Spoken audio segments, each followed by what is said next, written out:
মঙ্গলবারের আগুনে জীবনযাপনের সমীকরণ ওলটপালট হয়ে গেছে করাইল বস্তির বাসিন্দাদের। শিশু, নারী, প্রবীণদের দুর্ভোগ সবচেয়ে বেশি। তাদের পুনর্বাসনে এখনও কার্যকর কোনো উদ্যোগ দেখা যায়নি, শুধু তালিকা তৈরি চলছে। সহায়তা নিয়ে ক্ষতিগ্রস্ত অনেকেরই আছে অভিযোগ। ম্যাক্স, দেশের সবচেয়ে শক্তিশালী 52.5 এন গ্রেডের পিসিসি সিমেন্ট। আমরা কোনো মতে জানলে বাচ্চা দিলে বাড়িছি না না না না না না বাচ্চা দিনে খালি বাড়ি ছাড়া কিছু নেই। পরিবারের নতুন অতিথিকে নিয়ে যখন ব্যতিব্যস্ত সবাই, তখন আচমকা শুনতে পেলেন আগুন আগুন চিৎকার। আগপিছ কিছু না ভেবে নারী ছাড়া সন্তানকে নিয়ে প্রাণ বাঁচাতে ঘর ছাড়েন মা ও পরিবারের সদস্যরা। ওকে থুয়ে কাজে গেছিলাম, কাজেতে আইসা দেখি বাড়িঘর সব পুড়ে গেছে। ওরে নিয়ে আমার একটা ছোট ভাগ্নি আছে, ওই নিয়ে মাঠে গেছে। যদি ওই না নিয়ে যেত তো আগুনেই থাকতো। শীতের দুটো একটা কম্বল পাইছি, এটা আমি চাতে পেতাম না। এই ছাড়া আমরা আর কিচ্ছু পাইতেছি না। কড়াইলে বেশিরভাগ পরিবারের অবস্থা এমনই। অনেক শিশুই সেদিন কোনো মতে বেঁচে গেছে।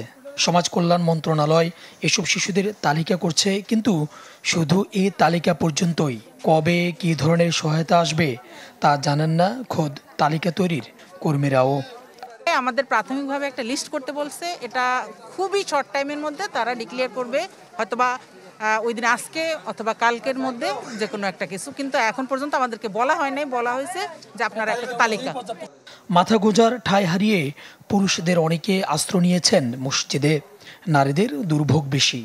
দিনে প্রখর রোদ, রাতে শীত থেকে কিভাবে রক্ষা পাবেন তাই যেন ভেবে কুল কিনারা পাচ্ছেন না কড়াইলবাসীরা। একটা পাইলেও নাই, যখন ফাঁক করিয়ে খাবো দুইটা চাউল নাই বাবা। আমি দেশে গেলাম ভাই, আমি এ জায়গায় ছিলাম না। আয় দেই পোড়া রুম মিলাইয়া আর দোকান কালে না হইল 3 লাখ। সরকারিভাবে এখনো কোনো সহায়তা না পাওয়ার আক্ষেপও আছে ভুক্তভোগীদের। ব্যক্তি উদ্যোগ আর বেসরকারি সংস্থাগুলোর সহায়তাও পৌঁছাচ্ছে না সবার কাছে। কড়াইল বস্তির দক্ষিণ পশ্চিম অংশে এখন শুধুই পোড়া গন্ধ আর ছড়িয়ে ছিটিয়ে থাকা ধ্বংসস্তূপ। এখানে আবার ঘর বাঁধতেও শঙ্কিত অনেকে, কিন্তু বিকল্প খুব বেশি নেই তাদের কাছে। সুলতান মাহমুদ আরিফ, চ্যানেল 24, ঢাকা।